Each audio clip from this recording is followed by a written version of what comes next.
یہ supreme court میں ہماری پٹیشن نہیں ایکسیپٹ ہوتی تو اب ہم کہیں گے لوگوں کو کہ آپ نے اگر عمران خان کی زندگی بچانی ہے اور اگر یہ سپریم کورٹ آپ کو ریلیف نہیں دے سکتا، ہم پورے پاکستان کو، پوری پارٹی کو اور پورے پاکستان سے اب اپیل کرنے لگے ہیں کہ ہر حالت میں آپ کا، ہمارے پاس کوئی اور راستہ نہیں ہے۔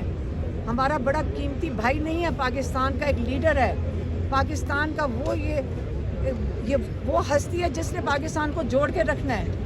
اپنے ملک کے لیے کر لیں، ہم کہہ رہے ہیں بھائی کے لیے نہ کریں، ملک کے لیے کریں۔ آپ لوگوں نے سب نے باہر آ جانا ہے۔ جو یہ کہتے ہیں کہ جیسے ہم کہتے ہیں پرامن احتجاج، کل میں کورٹ میں کھڑی تھی، میں آپ کو ایک اور چیز بتا دوں، ATC کورٹ میں جو وہاں پہ پروسیکیوٹر کھڑا تھا ظہیر شاہ، اس نے کہا، میں نے کہا آپ ڈیٹ کی بات ہو رہی تھی، میں نے کہا ذرا ڈیٹ اگلی والی دے دیں، ہم نہیں ابھی آ سکتے۔ اس نے کہا جی میں چاہوں گا کہ آج آپ جیل میں چلی جائیں، یہ پروسیکیوٹر نے کہا۔ تو میں نے کہا یاد رکھیں، پرامن احتجاج ہمارا آئین ہمیں حق دیتا ہے۔ جب ہم کال دیتے ہیں پرامن احتجاج کی، جو عمران خان نے دی تھی، پرامن احتجاج کی کال تھی، جب کوئی اس کو چیلنج کرے گا، پروسیکیوٹر ہو جائے یا اس کے اوپر کوئی سزا دے جج، ان کے اوپر آئین کی خلاف ورزی کی کرمنل پروسیڈنگز بنتی ہیں۔ اور یہ اعتزاز احسن بھی کہہ چکے ہیں، جو غلط سزائیں دے رہے ہیں ان کے اوپر بھی، ججز کے اوپر بھی کرمنل پروسیڈنگز ہونی چاہیے اور لائسنس سسپینڈ ہونے چاہیے جو پروسیکیوٹر یہ کر رہے ہیں۔ اس لیے میں کہہ رہی ہوں، پرامن احتجاج ہمارا آئین حق دیتا ہے اس چیز کے اوپر۔ ڈاکٹر ہیں جنہوں نے عمران خان کا علاج کیا ہے، یہ ٹرینڈ نہیں ہے اس کام کے اندر۔ آپ خود اٹھ کے جہازوں میں باہر چلے جاتے ہیں، آپ دنیا میں ڈاکٹر ڈھونڈتے پھرتے ہیں، اور عمران خان کو ایک اسپیشلسٹ بھی نہیں دیکھ سکتا ہے۔ یہ سپریم کورٹ کہہ رہے تسلی بخش ہے۔ میں یہ سارے ججز سے پوچھوں گی جب یہ جائیں گے پمس کے اندر، ہم یہ ججز سے اور سارے پارلیمنٹیرین سے پوچھیں گے کہ آپ جائیں نا ان کے پاس، اللہ سے ڈریں۔ اگر عمران خان کے ساتھ آپ یہ تسلی بخش کہہ رہے ہیں نا، ہم بھی آپ پہ نظر رکھیں گے کہ آپ کس سے علاج کرواتے ہو۔ ہم آپ کو بتاتے ہیں آپ کن ڈاکٹروں سے علاج کروا رہے ہو۔ اس لیے آئندہ آپ اس قسم کی بات ہمیں قبول نہیں ہے۔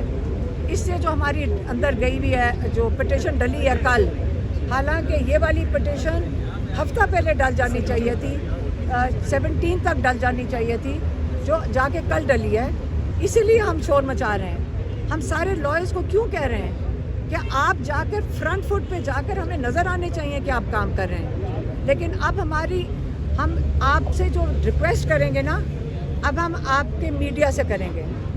اب میں میڈیا سے پھر سے ریکویسٹ کرتی ہوں، لائر سے، کہ جو ہمارے سارے لیڈنگ لائرز ہیں، حامد خان خوسا صاحب جنہوں نے یہ پٹیشن ڈالی ہے، علی ظفر صاحب، علی بخاری صاحب، سلمان راجہ صاحب اور گوہر صاحب، ماشاءاللہ 6 ہمارے لیڈنگ لائرز ہیں، اور مزید بہت لائرز ہیں۔ PTI میں تو ماشاءاللہ لائرز بہت ہیں۔ ہم چاہیں گے کہ آپ سارے موجود ہوں، سپریم کورٹ سے جا کے ڈیٹ لیں، اس پٹیشن کی ہیئرنگ کی ڈیٹ لیں، اور ہم آپ سے مطلب اپیل کرتے ہیں کہ آپ ہر حالت میں انشور کریں کہ عمران خان کا جلد سے جلد شفا میں لے کے جایا جائے اور ان کا وہاں پہ علاج کیا جائے۔ اور باقی جو جیسے جو اگر یہ نہیں کرتے ہیں، پھر ہم PTI کو کہیں گے کہ دیکھیں، عمران خان کی، جیسے ڈاکٹر عظمیٰ نے کہا ہے کہ ایک آنکھ کا نقصان ہمیں نہیں پتہ کتنا ہوا ہے، کیونکہ ہمارے پاس کوئی انفارمیشن نہیں ہے سوائے اس کے جو محسن نقوی بتا رہا ہے اور جو ان کے ڈاکٹروں نے دیا، جو کہ ہمارا اسپیشلسٹ کہہ رہا ہے، کہ جو یہ کہہ رہے ہیں کہ ہم تسلی بخش ہم نے قرار دیا۔ ہم تو ان ڈاکٹروں کو سمجھتے ہیں یہ ٹرینڈ نہیں ہے۔ جو اسپیشلسٹ جس کے نام پہ یہ ساری گواہیاں جا رہی ہیں کہ ان لوگوں کا اسپیشلسٹ تھا، اس نے یہ بھی کہا ہے کہ نہ یہ ڈاکٹرز ٹرینڈ لگتے ہیں، نہ انہوں نے ہمیں پورا پروسیجر سمجھایا ہے، نہ ہمیں پتہ یہ کیا کر رہے ہیں۔ یہ صرف زبانی کلامی اور رپورٹیں کوئی نہیں دکھائی گئیں۔ جو سب سے اہم بات اور سب سے اہم ہیئرنگ ہوئی ہے، وہ آج چیف جسٹس اسلام آباد ہائی کورٹ کی کورٹ میں ہوئی، اور القادر ٹرسٹ کا کیس تھا۔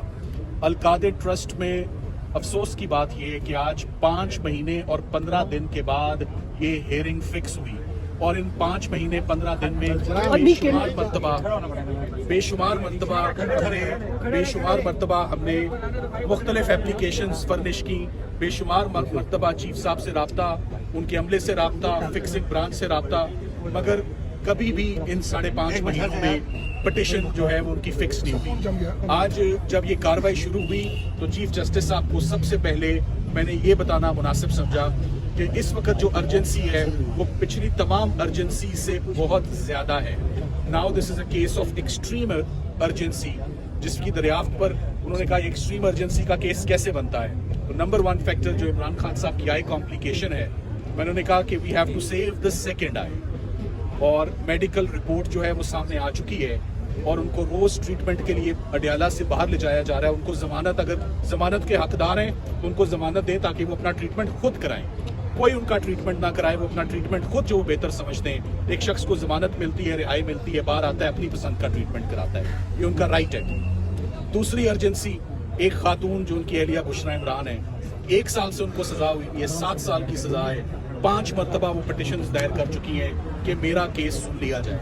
सो फीमेल्स के लिए हमेशा सॉफ्ट कॉर्नर्स रखे गए हैं, हमेशा उनको special members of the society, old persons, women and children, इनको vulnerable members of the society कहा जाता है। इनके केसेस को हमेशा कंपैशनेट ग्राउंड्स पे इनको प्रायोरिटी पर सुना जाता है, मगर प्रायोरिटी तो है ही नहीं है। एक और उनको आगे एक ग्राउंड रखी कि रमज़ान के महीने में जो लोग जमानत के हकदार होते हैं उनको हमेशा अदालतें कहती हैं कि जाएं रोज़े अपने घरों में रखें और जाएं ईद, अगर आप फैमिली के साथ करने के हकदार हैं तो ये हम आपको ऑन प्रायोरिटी हम आपको भेज दें, आप जाकर ईद अपनी फैमिलीज के साथ करें। अफसोस की बात यह है कि आज इन तमाम ग्राउंड्स को एजिटेट करने के बावजूद और बारहा रिक्वेस्ट करने के बावजूद मेरी उनसे रिक्वेस्ट थी कि आज अगर 5.5 महीनों के बाद केस लगा है तो अर्ली हियरिंग लगी है, मेन केस लगा ही नहीं है, जमानतों के केसेस लगे ही नहीं हैं, तो अब अर्ली हियरिंग में हम अपने तमाम गिले शिकवे भूल जाते हैं, विड्रॉ करते हैं, मंडे के लिए केस फिक्स करवा दें, हम जो हमारा हक है हम मंडे को ले लें। तो जिस पर उन्होंने मंडे को हमारी रिक्वेस्ट एंटरटेन नहीं की, बल्कि पूरे हफ्ते में ही रिक्वेस्ट एंटरटेन नहीं की, और उससे अगले हफ्ते 14 मार्च, जिसमें बहुत 11 मार्च में बड़े दिन है, अभी तो फरवरी चल रहा है। सो एक ही केस चीफ साहब ने सुना, 5 मिनट में वो केस उनके, हमारे केसेस भी 10-10, 15-15 मिनट के, इससे ज़्यादा के तो केस ही नहीं है ना, हमने इससे ज़्यादा टाइम लेना है। सो इतनी लंबी डेट जो देना है वो फैमिली के लिए ख़ास तौर पे बहुत डिस्टर्बिंग है, बहुत पर्टर्बिंग है, स्पेशली हेल्थ के इशू को लेते हुए। तो फैमिली मेरा ख्याल है इस पे अपना जो ओपिनियन है और अपने तासुरात का वो इजहार करना चाहते हैं। माँ बाप अहम कार्रवाई इस्लामाबाद हाई कोर्ट में हुई। सबसे पहले मैं आपको बताता चलूं कि तोशाखाना केस में जिसमें इमरान खान साहब और उनकी अहलिया को सजा हुई, आज वो सिंगल बेंच पे अंडर ऑब्जेक्शन केस आज सुबह मिस्टर जस्टिस खादम हुसैन सुब्रो साहब के पास लगा और उसमें ऑब्जेक्शंस को रिमूव करना था। सबसे अहम बात मैं आपको ये बताना चाहूँगा कि तकरीबन 3.5 माह से हमें इमरान खान साहब के वकालतनामे लेने में बहुत दुश्वारी है। जेल हकाम हमारे बारहा राब्ते के बावजूद, मुख्तलिफ कोर्ट ऑर्डर्स के बावजूद, मुख्तलिफ टाइमिंग्स पे उनको कांटेक्ट किया गया, मगर वो वकालतनामे नहीं दे रहे।